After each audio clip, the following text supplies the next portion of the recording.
ஏன்னா பவுட்டிங்க பந்து வீச்சாளர் நீங்கள் பார்த்தீங்கன்னா பந்து வீச்சாளர் சிறப்பாக கரண் சர்மா ஒரு மாதிரி ஒரு ஷோல் பந்து போகிறாரா மீடியம் ஃபேஸ் போகிறாரா தெரியாது, ஒரு மாதிரி போடுவார். என்ன பந்து வீச்சாரா அவருக்கு மட்டும்தான் தெரியும். ஆனால் என்னை பொறுத்த வரைக்கும் நீங்கள் சென்னைக்கு மிகப்பெரிய பலமாக இருக்கிறது தோனி தோனி தோனி. ஏன் இந்த தோனியை பற்றி சொல்கிறீங்க, எல்லாரும் விளையாடுறாங்கன்னு கேட்பீங்க.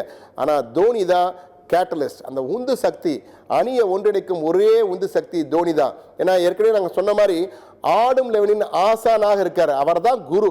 அவர் பின்னாடி எல்லாம் ஓடுவாங்க, சிஎஸ்கேக்கு வெற்றி தாங்க. ஆனால் இன்றைக்கு மழையில் இன்னைக்கு போட்டியை நீங்கள் பார்த்தீங்கன்னா மிகப்பெரிய ஒரு எக்ஸ் ஃபேக்டராக என்ன இருக்க போகுது அப்படின்ற மாதிரி பார்ப்போம். அந்த எக்ஸ் ஃபேக்டருக்கான ஸ்ட்ரிங் இப்போ உங்ககிட்ட வரப்போகுது. அது என்ன ஸ்ட்ரிங்னு பார்ப்போம், பாருங்களேன்.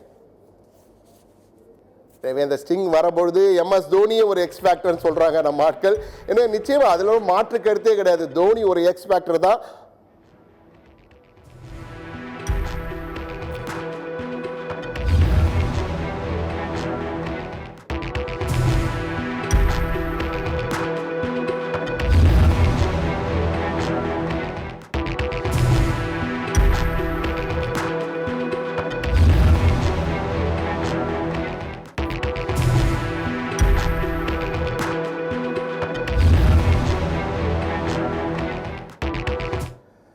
நீங்கள் பார்த்து எக்ஸ் ஃபேக்டர் ஸ்ட்ரிங்கை பார்த்தீங்க ஹரி. இப்போ இந்த எக்ஸ் ஃபேக்டர் ஒவ்வொரு அணிலும் மிக முக்கியமானது X factor. Chennai super Kings அணிக்கு எக்ஸ் ஃபேக்டராக தோனியை வச்சுக்கலாம். அதே மாதிரி மும்பை இந்தியன்ஸுக்கு வந்து நம்ம இவரை வச்சுக்கலாம், ரோஹித் சர்மாவை. ஏன்னா ரெண்டு பேருமே அதையும் தாண்டின்னு ஒரு வீரர்கள் இருப்பாங்களா, அந்த கட்டத்தில் இந்த ரெண்டு வீரர்கள் இருக்காங்க, ரோஹித் சர்மா அண்ட் எம்எஸ் தோனி. அவங்களை வச்சுப்போம். ஆனால் இப்போ ஹரி கிட்ட கேட்போம். ஹரி, இன்றைய போட்டியில் எக்ஸ் ஃபேக்டர் அப்படின்றா நீங்கள் யாரை நினைப்பீங்க ஹரி? நீங்கள் உங்களுடைய கருத்து என்ன? அதாவது they are going to make the difference அப்படின்ற மாதிரி. சூரியகுமார் யாதவ் பெரிய அளவில் எக்ஸ் ஃபேக்டராக இந்த மேட்ச்சில் இருப்பார்னு என்னோட கணிப்பு. மும்பை இந்தியன்ஸோட வெற்றிக்கு காரணமாக இருக்கக்கூடிய எக்ஸ் ஃபேக்டராக அவர் இருப்பார்னு நினைக்கிறீங்க? ஆமாம், கண்டிப்பாக. சென்னை சூப்பர் கிங்ஸில் யார் இருப்பா? சென்னை சூப்பர் கிங்ஸில் தோனி தான் சார். ப்ளஸ்லி தோனி தான். தோனி பாருங்க, இந்த தோனியை யாருமே விட மாதிரி, எங்கே போனாலும் தோனி தோனி தோனியை தவிர எல்லா பேரும் இருக்காங்க. 10 பேரை மறந்து விடுறோமே ஏங்க? தோனி இறங்கினா மற்ற பிளேயர்ஸ்லாம் மறந்துடுறாங்க. அவங்களோட ஆட்டத்தை எதிர்பார்த்து கண்டிப்பாக ஏதாவது பெரிய அளவில் சாதிப்பார், ஏதாவது ஒரு தாக்கத்தை ஏற்படுத்துவாருங்கிறது ஆட்டோமேட்டிக்காக. நிச்சயமா நேர்களுக்கு இந்த ஒரு தகவல் இப்போ ஹரிஸ்வரதை வச்சு தோனியை இவரும் எக்ஸ்பெக்டர் தோனி தான் சொல்றாரு. ஆனால் தோனியை பற்றி நிறைய பேருக்கு தெரியாத ஒரு விஷயத்த சொல்லணும்னு நினைக்கிறேங்க. கடந்த 10 ஆண்டுகளில் சென்னை சூப்பர் கிங்ஸ் அணி களமிறங்க போதெல்லாம் எதை பார்ப்பதற்காக நீங்கள் வரீங்க அப்படின்னு சொல்லி ஒரு சர்வே எடுக்கிறாங்க. சென்னை சூப்பர் கிங்ஸ்க்கு வந்து அதாவது ஐபிஎல் வரலாற்றில் ஐபிஎல் போட்டி அணிகளில் 2 அணிகளுக்கு தான் மிகப்பெரிய அளவுக்கு ஃபேன் ஃபாலோவர்ஸ் இருக்காங்க. 3 அணிகள், ஆனால் 2 அணிகள் டாப்பில் இருக்கிறது. ஒன்று ஆர்சிபி, இன்னொன்று சிஎஸ்கே. அதுக்கு பிறகு மும்பை இந்தியன்ஸ் வராங்க.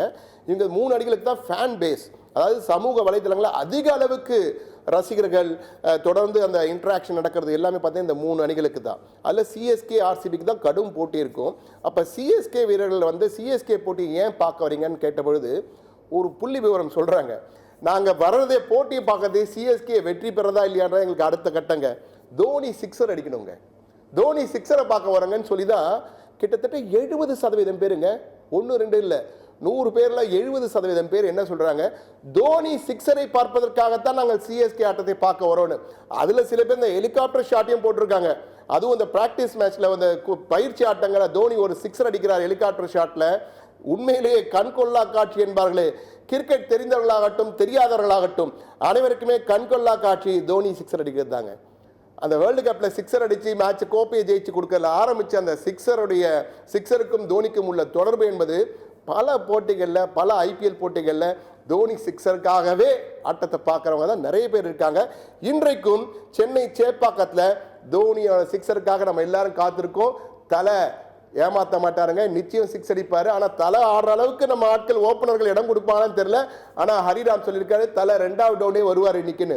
ஸோ பேட்டிங்கில் முன்னாடி வரும்போது நிச்சயமாக வாய்ப்பு அதிகம் இருக்குது. தலையோட பல 6களை நம்ம பார்க்கக்கூடிய தலை. உண்மையை தலை காலரை தூக்கி விடுறாரு. எனவே அதற்கேற்ப இன்றைய ஆட்டத்திலும் மிக சிறப்பாக விளையாடுவார் என்ற நம்பிக்கை எனக்கு இருக்குது.